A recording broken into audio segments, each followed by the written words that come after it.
Oh, punta naman tayo dito sa sa Waterworld Davao City. Ah, may instant resort ang Davao City. Di namin alam, meron palang diyan May pinagawa palang resort si Pulong. Kaya pala naubos yung 51 billion.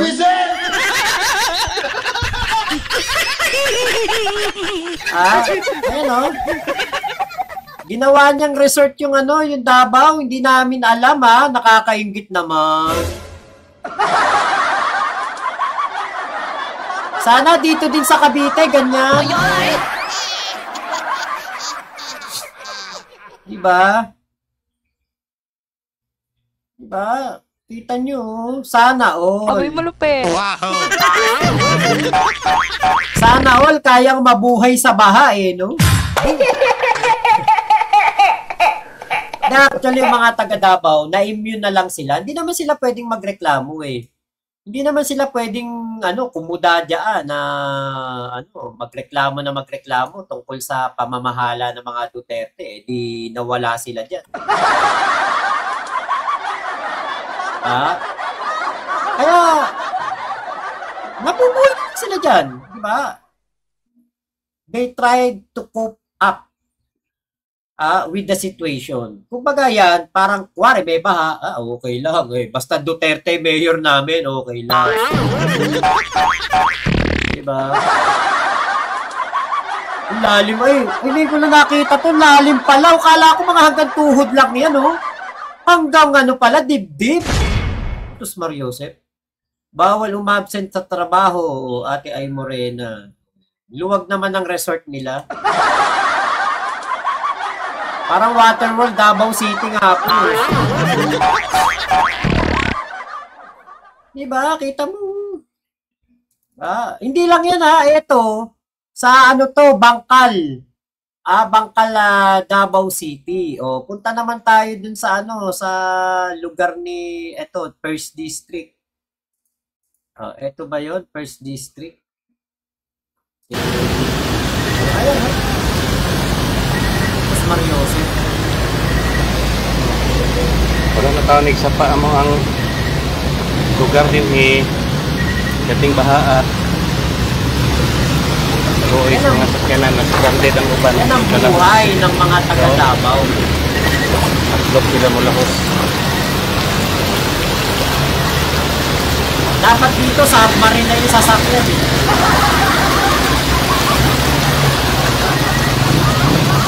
Ni karong atubangan mo simbahan. Ang simbahan nakalubog Permission. Mayo gani kinhinay na ulan pero ang tubig currently kusog lagi hapon kaayo. Pero kaluoy sa simbahan na buksaw dako-dako gyud tag trabaho no ani ugma sa yus buntag. Akong hangyo ang mga membro nga magtinabangay ta para magamit nato ni ugma sa ato ang pagsimba. Tawag yung maayo guys, mo na niya ang iyahang ko mo na niya matubig din Grabe, Gustong-gusto pa nilang yan namuno sa kanila, Duterte. Ayan, ang nangyari. Grabe ang baha. Ayun. Grabe ka. Ganina nga wala pa ni nagbaha, ang tubig ikan sa dalan, pasulod sa simbahan. Karon nga taas na kayo ang galing daw sa kalsada yung tubig papunta doon sa simbahan. Ngayon daw, mataas na yung tubig doon sa likod. Galing simbahan, palabas naman daw ng kalsada ngayon yung tubig. Gawas na po ang iyahang direksyon. Ang dalan na puno na. Actually, gitrabaho naman kaning kanal din ipadak-an man ang mga culvert ani. Pero nag-overflow lang gihapon. Kaya problema magudan ang diya sa kanto, mahayahay. Gamay kayo ng culvert diha nga gibutang. Gamay daw yung culvert, yung malaking malaking tubo, parang ganon, parang malaki. Gamay lang daw yung nilagay diyan. Kaya po ganyan binabaha. Padulong dito sa ubos. Nang mapugnan siya kay tungod sa kataas sa karin sa tubig. So mo na nga wala gyud mahimo gyud Oh, hindi kayang hawakan nung culvert, yung tubig, napakarami. Ya, kaning dinhi sa among simbahan, sa atong simbahan, ubos man gud ni, nga ang dalan taas naman. So pag mubaha ning level sa dalan, Ay nako, tapos 'di ba? Kung gusto niyo ng pagbabago, wag na kayong bumoto ng Duterte, pinapabayaan lang kayo.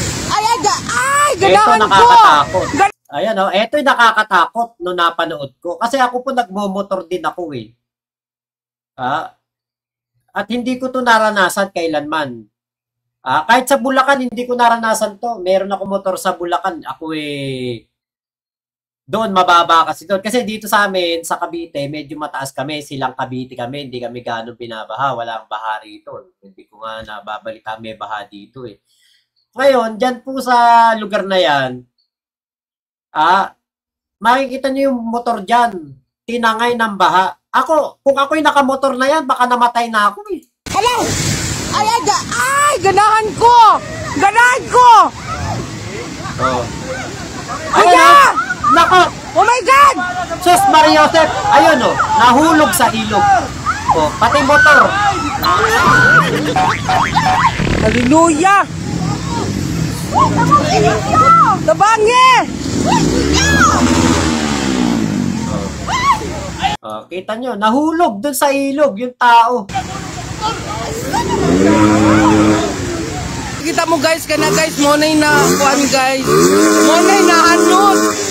Kana dra nga part, monay na anod. Diba? Kita nyo. Diba? Duterte pa mo. Alam nyo, itong mga taon to, nagpe-perwisyo ng baha sa Davao City, kahit kaapu-apuhan pa ni Kitty Duterte, kahit apo pa ni Omar Duterte sa ni Rigo Duterte, ibubuto pa rin nila yan kahit napeperwisyo sila ng baha. Tanging panahon na lang ang makakapagpalit ng liderato sa Davao at hindi natin alam kung kailan. Kasi nga po, hindi naman sila pwedeng hindi nila ipapanalo si Digong eh. Hindi pwede. Hindi nila pwedeng hindi papanalo si Baste o si Pulong. Hindi pwede. Dapat Duterte po ang nasa Davao City. Nakatanim na po yan sa isipan ng mga tao doon. Sa takot nila. Chair, hello po. Salamat po sa pagdating niyo po dito sa aking live. Mga tropa pips ng ating mga tropa pips na vlogger. Alam niyo, wala nang palitan to. Kahit ganyan nakaperwisyo ang kanilang nararanasan, Kuya Joel, hindi pa rin po sila aalis ng Davao at hindi pa rin sila magpapalit ng mayor dyan. Kana si sir, mo inaano dang yung motor, wa pa nakitaan. Kay na, may naano daw na motor, hindi pa nakikita. subay sa kanal yung motor.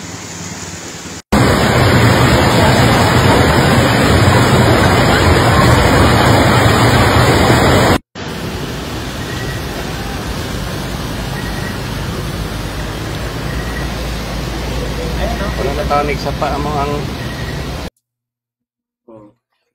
diba?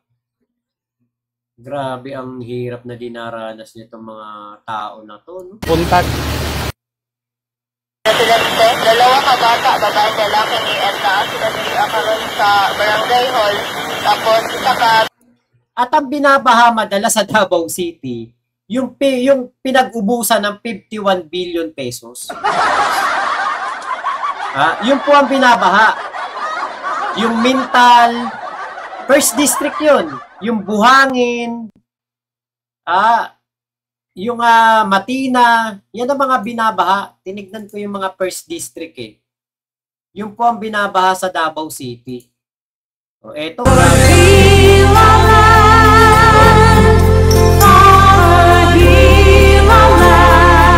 Ay, ba't may ano yun?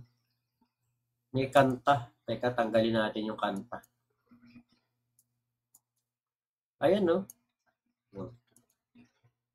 Ayan, no? Davao City.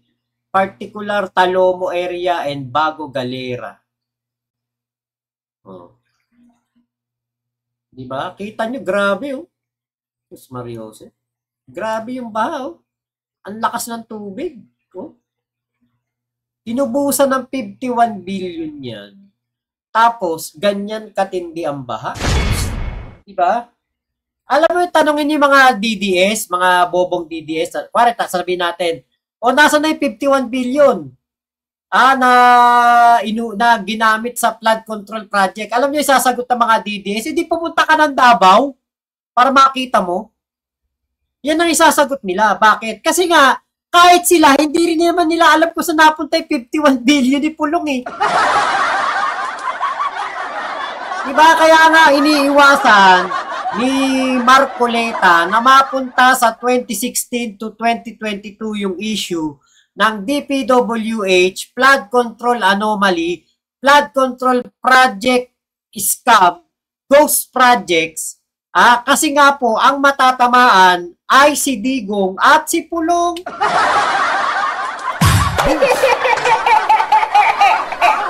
Kaya iniiwasan po nila yan na mapag-usapan yan.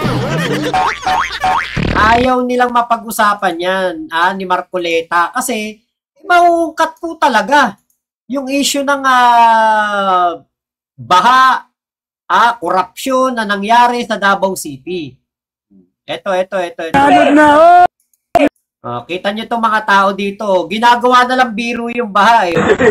Sabay. Taga-DP na ano? Taga-DP. Nanod na, taga-DP. DPW. Nanod na. Asa na akong tao among wala ni.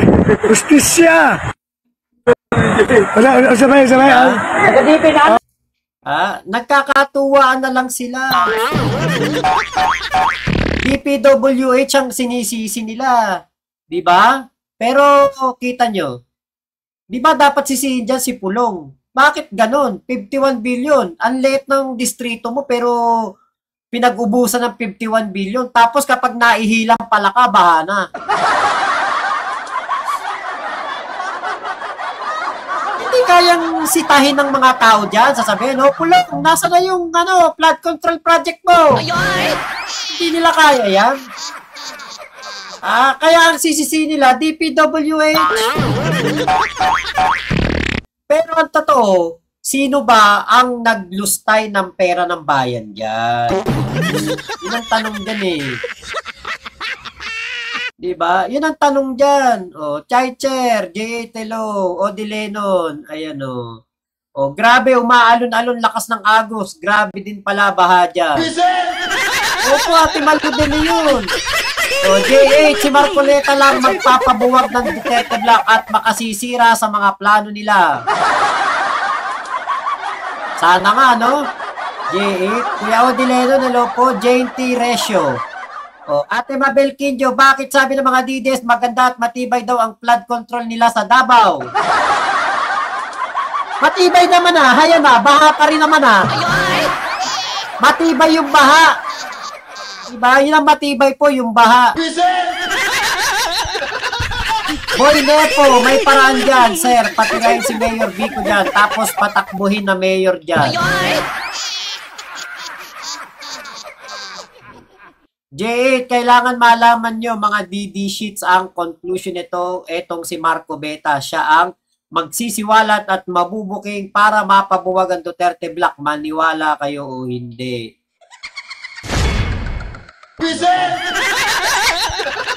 Sana nga, totoo mabuwag niya yung Duterte Black. Diba? Sus Mario, si Pambaha. Alam niyo kung bakit ganito rin na ang mga tao nagbibiro na lang sa Davao City? Wala yung mayor, wala yung vice mayor, wala yung congressman. Lahat nandoon sa dahig. Umuwi man yung mga yon, kung nakauwi man, hindi nunuunahin ng taong bayan. Alam nga na maunahin nila taong bayan, namamahinga pa sila. Tignan nga natin kung merong live. Okay. Dito natin malalaman yan eh. Kay Alvin and Tourism.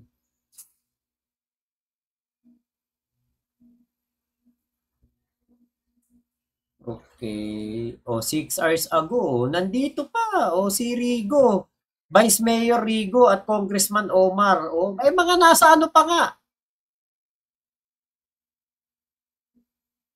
Nandoon pa nga sa ano, sa dahig. Kaya po talagang hindi pa po yan hindi po talaga nila maaasikaso ang Davao. Pinabayaan na Davao. Bahala kayo sa buhay nyo. Binoto nyo kami. Parang ganun na yun. Di ba? Kaya po, hayaan na lang natin sila, di ba? Kung ganyan, gusto naman nila yan, malubog sila sa bahay, kasi ayaw naman nila ng pagbabago, Di ba, Makwan, Ate Mabel Quindio, Philip Otto, Kuya Philip, shoutout. Ayaw nyo ng pagbabago, di bahala kayong malubog sa baha. Hindi na namin problema yan. Boto nyo. Kahit na apo sa Igrom ni Digong, iboto niya ng iboto. Huwag kayong titigil hanggat may Duterteng buhay, iboto nyo. Pero huwag kayong umasa na mababago buhay nyo. Huwag kayong umasa na uunlad ang inyong syudad. Huwag kayong umasa na hindi na kayo babahain. Diba, Jay? Hindi mangyayari ang pundit ka sa Senado. Please support kay Tito Sen. Wala na kayong magagawa kundi sisingil dyan si Marco Beta dahil siya ang mapapasira sa mga plano niyong mga DD shit. Ewan sa kanila. Bahala sila sa buhay nila. Basta ang Malacanang, PBBM. Ang Senado, PBBM. Ang Kongreso, PBBM. Okay na yun. Diyan na tayo. Hindi na sila makakaporma dyan. So, nakita naman natin na yung mga rally-rally ng mga DD shit, napaka-konti. May parally-rally sila doon. Si Ka Eric Celis, di ba? Nagrarally sa EDSA. Napaka-konti, parang 30, 20, 30 lang sila doon. Buti na lang, tanga! Pero mga vlogger lang.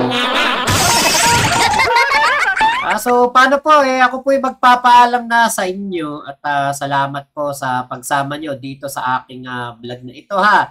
Thank you po sa inyong pagdating bukas po ulit ng umaga. Mama Chup Chup, love you. God bless us all, Pilipinas. God first, salamat po. Thank you.